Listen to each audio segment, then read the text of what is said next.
Bienvenidos de nuevo a Negocios Televisión, bienvenidos a las noticias del día. Miramos a la actualidad, a las últimas horas, pendientes de la decisión de Biden, pendientes de las dudas que tiene en torno a atacar a Irán después de las amenazas de una dura respuesta por parte del país iraní. Pendientes también de nuevas tensiones en el Mar Rojo, con un nuevo ataque por parte de los hutíes de Estados Unidos, preparándose para una invasión de Taiwán por parte de China, y pendientes un día más del conflicto en Ucrania, con palabras de Putin asegurando que ya controlan parte del bastión ucraniano de Avdiivka y también acusando a Ucrania de haber derribado el avión Il-76 con misiles Patriot de Estados Unidos. Ojo con esto. Enseguida ahondamos en estas cuestiones, pero empezamos hablando de Estados Unidos, y es que Biden tiene profundas dudas acerca de atacar a Irán directamente. La Casa Blanca ni niega ni confirma estas informaciones, tampoco apunta si es o no una opción, pero como decimos hay dudas por parte de Biden, según apunta la CNN, sobre todo después de palabras del embajador de Irán ante la ONU, diciendo que van a responder decisivamente a cualquier ataque contra el país, sus intereses y sus nacionales bajo cualquier pretexto. También habla del general Salami, diciendo que no buscan la guerra, pero ojo, dice, no le tenemos miedo. Parece que empiezan a asomar ciertas dudas en la cabeza de Biden después de amenazar con un ataque. Siguen pasando las horas y sigue sin atacar.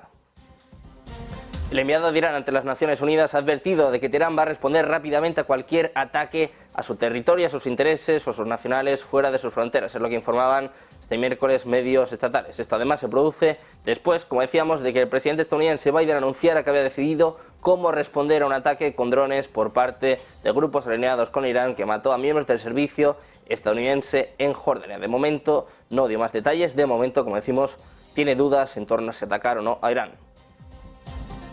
Por su parte, los hutíes de Yemen han dicho este miércoles que planean seguir atacando buques de guerra estadounidenses y británicos en el Mar Rojo en defensa propia. Es lo que ha dicho el portavoz militar de este grupo en un comunicado difundido por Al Masira Televisión. Los hutíes dispararon misiles contra el buque de guerra estadounidense US Gravely, según añade el comunicado. El martes por la noche, el Comando Central del Ejército estadounidense dijo que había derribado un misil de crucero antibuque disparado desde Yemen hacia el Mar Rojo sin que se reportaran daños. Miramos también al FMI, que dice que el tráfico de buques mercantes por el Mar Rojo se ha reducido un 30% este año a causa de los ataques de los rebeldes hutíes de Yemen. Es lo que ha afirmado este miércoles el Fondo Monetario Internacional. Dice textualmente: el tráfico de buques mercantes disminuyó en casi un 30%, es lo que ha indicado Jihad Azur, director del Departamento de Medio Oriente y Asia Central del FMI, destacando que la caída del comercio se aceleró a principios de este año. Miramos también al líder chino Xi Jinping, que lo habría dicho al presidente estadounidense Joe Biden que China no va a interferir en las elecciones presidenciales de 2024. Es lo que hablaron cuando ambos se reunieron en noviembre. Una garantía además reiterada por el ministro de Relaciones Exteriores chino al asesor de Seguridad Nacional de Biden este mismo fin de semana. Según está apuntando la CNN, en este intercambio, del que no se había informado anteriormente, hubo una reunión de varias horas de alto riesgo en California que tenía como objetivo aliviar las tensiones militares y económicas históricamente altas entre las dos superpotencias.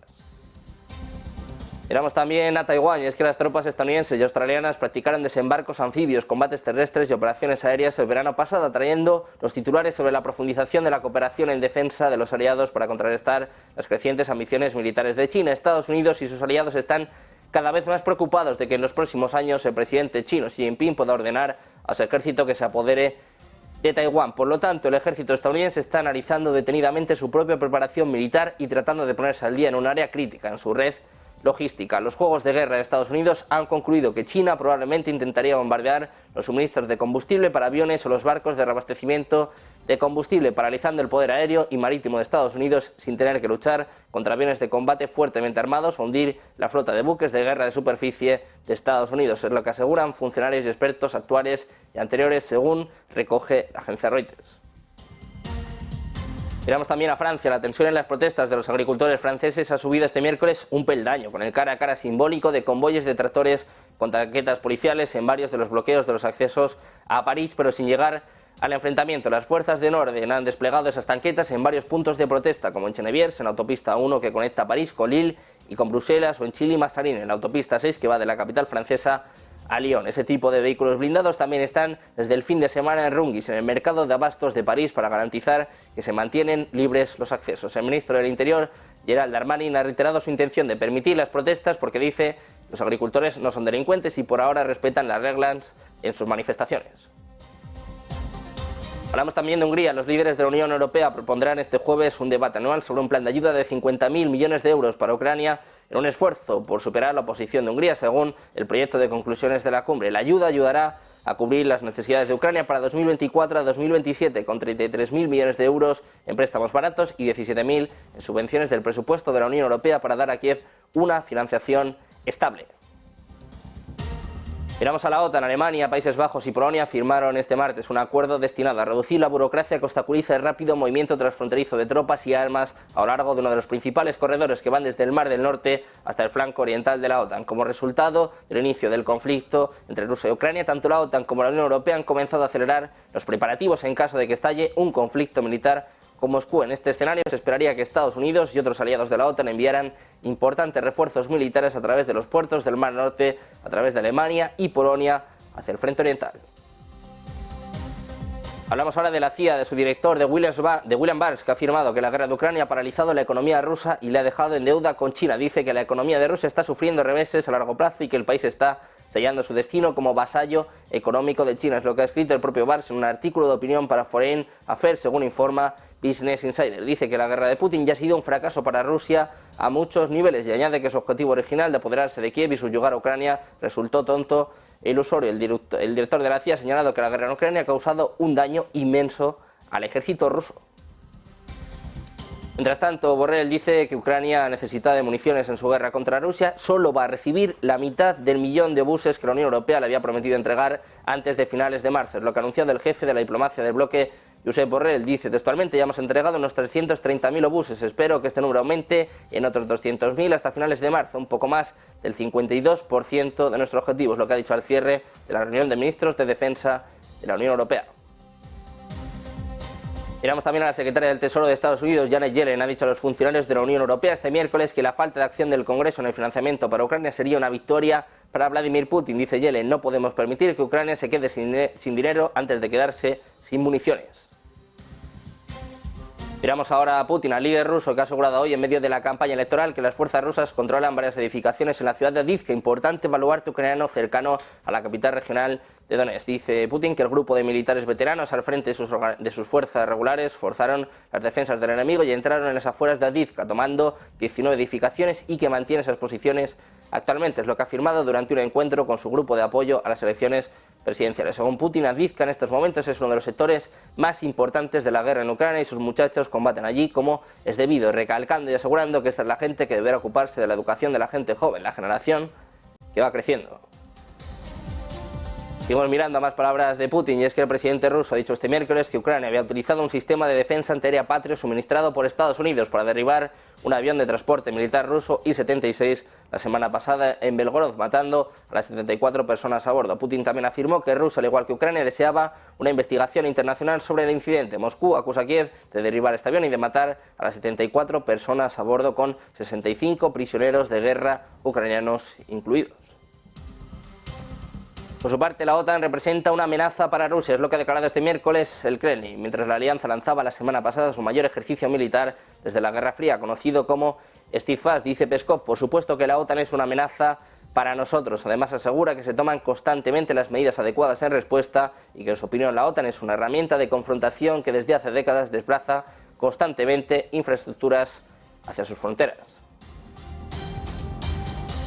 Seguimos mirando a Rusia. Es que Moscú considera la posible incautación de sus activos por la Unión Europea como una guerra comercial, es lo que ha declarado la portavoz de la Cancillería rusa, María Zakharova. Sus palabras llegan después de que los representantes permanentes de la Unión Europea alcanzaran un acuerdo sobre la propuesta de usar los activos rusos inmovilizados para apoyar la recuperación de Kiev. Dice Zakharova: nuestra postura sobre la posible incautación de los activos rusos y que han sido congelados ilegalmente, robados de manera literal bajo varias jurisdicciones occidentales, sigue siendo la misma. Consideramos ese tipo de acciones no solo como un robo banal, sino también como efectivamente una guerra comercial, como una escalada de la agresión económica de Occidente contra Rusia. Destacó que cualquier intento de cautar estos activos rusos congelados violarían el derecho internacional, la legislación interna de estos países y una serie de documentos bilaterales y obligaciones.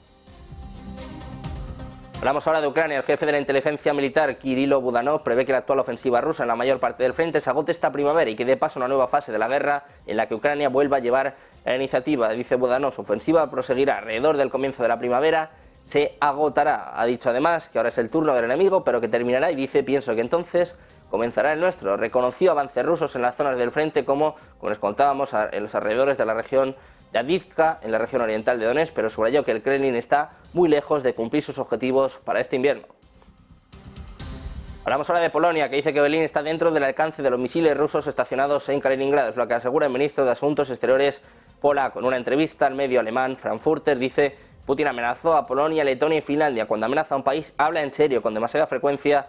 No lo hemos tomado en serio. Dice que las armas nucleares cerca de Kaliningrado, los misiles Iskander, podrían llegar a Berlín. Dice: siempre me sorprende que esto no sea un problema en Alemania. Hablamos también de los BRICS. Tras las invitaciones de expansión ofrecidas durante la cumbre anual de 2023, Arabia Saudí se une oficialmente a los BRICS. De hecho, la ministra de Asuntos Exteriores de Sudáfrica, Naledi Pandor, ha confirmado que Arabia Saudita y los otros 4 países de expansión han sido incluidos oficialmente. A principios de este año comenzaron a surgir algunas preocupaciones sobre el lugar de Arabia Saudita en la alianza. El país dijo que aún no había aceptado la invitación y que aún estaba considerando las implicaciones geopolíticas de este alineamiento. Sin embargo, Pandora ha revelado en una conferencia de prensa este miércoles que el país ya confirmó la invitación. Sin embargo, se ha demostrado, como decíamos, que Arabia Saudí ya se ha unido oficialmente a los BRICS.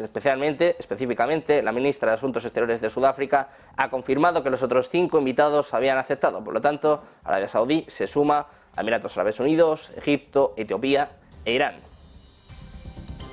Miramos a Argentina. El gobierno argentino aseguró que cuenta con los números necesarios para aprobar el proyecto de ley Ómnibus, una iniciativa de 385 artículos que delega facultades del Poder Legislativo en el presidente Javier Milei, en el marco de una declaración de emergencia que afecta 7 áreas. Dice: acaba de iniciarse la sesión en la Cámara de Diputados en virtud de lo que entendemos será la media sanción de la ley bases y puntos de partida para la libertad de los argentinos, asumiendo este miércoles el propio portavoz presidencial, Manuel Adorni, la victoria en esta moción. Mientras el pleno de la Cámara Baja discute en una sesión especial el proyecto de ley, el portavoz presidencial justificó el operativo de seguridad que se desplegó en torno al Palacio Legislativo, con un vallado de seguridad alrededor del edificio y la presencia de la Policía Federal y de la ciudad de Buenos Aires.